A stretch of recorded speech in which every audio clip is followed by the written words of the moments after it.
క్రీస్తునందు మీ అందరికీ వందనాలు, శుభములు తెలియజేస్తున్నాను. కథ కాదు ఇది, నిజమే ఇది అనే ఒక కొత్త ఆల్బమ్ తో 6 ప్రధానమైన భాషలలో కంపోజ్ చేయబడిన ఈ ఆల్బమ్ జనవరి 2025 లో రిలీజ్ కాబోతుంది. నిజమే కదండి, బైబిల్ ఒక కట్టుకథ కాదు, బైబిల్లో ఉన్నవన్నీ వాస్తవాలు అని చక్కగా బైబిల్లో ఉన్న వాస్తవాలని పాట రూపములో రచించి అనేక మంది ఈ యొక్క సత్యముని గ్రహించుటకు స్వరకల్పనము చేసిన జాన్సన్ గారికి, వారి బృందానికి కూడా నా అభినందనలు తెలియజేస్తున్నాను. వారు మన మధ్యలో లేకపోయినా కూడా దేవుడు వారి ద్వారా తన కార్యముని ఇంకా కొనసాగిస్తున్నందుకు దేవాది దేవునికి వందనాలు చెల్లిస్తున్నాను. నేను కొన్ని పాటలు వినటం జరిగిందండి, అందుకనే నేను మాట్లాడుచున్నాను. చాలా అద్భుతమైన స్వరకల్పన, రచన అద్భుతము. దేవుని వాక్యములు ఎంత స్పష్టముగా నిజంగా రచించబడ్డాయంటే దాన్ని ఎంత చక్కగా ట్యూన్ గా కంపోజ్ చేయడం జరిగిందో నేను చాలా సంతోషిస్తున్నాను. సహజంగా ఈ మధ్య కాలంలో ఆల్బమ్స్ అంటే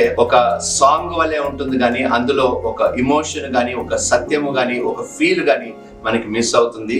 ఇందులో మాత్రము కేవలం దేవుని వాక్యములనే ఒక పాట రూపముగా పాడి ఆ సత్యమును అనేక మంది వినుటకు, వీక్షించుటకు వారు చేసిన ఆ ప్రయాసని నేను అభినందిస్తున్నాను. దేవుడు వారి ప్రయాసాన్ని 30 60 100 ఆశీర్వదించును గాక. కథ కాదు ఇది, నిజమే ఇది అనే ఆల్బమ్ ప్రతి ఒక్కరూ వినాలని నేను మనస్ఫూర్తిగా కోరుకుంటున్నాను. మీరు ఇతరులకు కూడా వినిపించాలి, వారు కూడా ఈ సత్యమును గ్రహించేలాగా మీరు కూడా మీ వంతు సహాయం చేయాలి.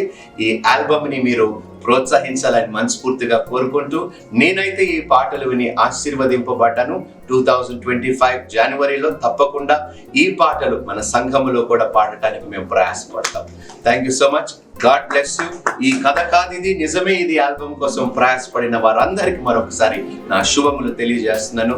దేవుడు ఇంకా రాబోయే దినములో మీ ప్రయాసని బహుగా ఆశీర్వదించుగాక.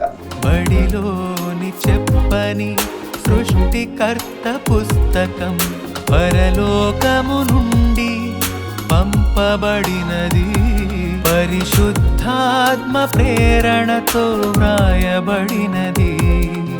కథ కాదిది, నిజమే ఇది, ఆ దేవుడే రాసినది.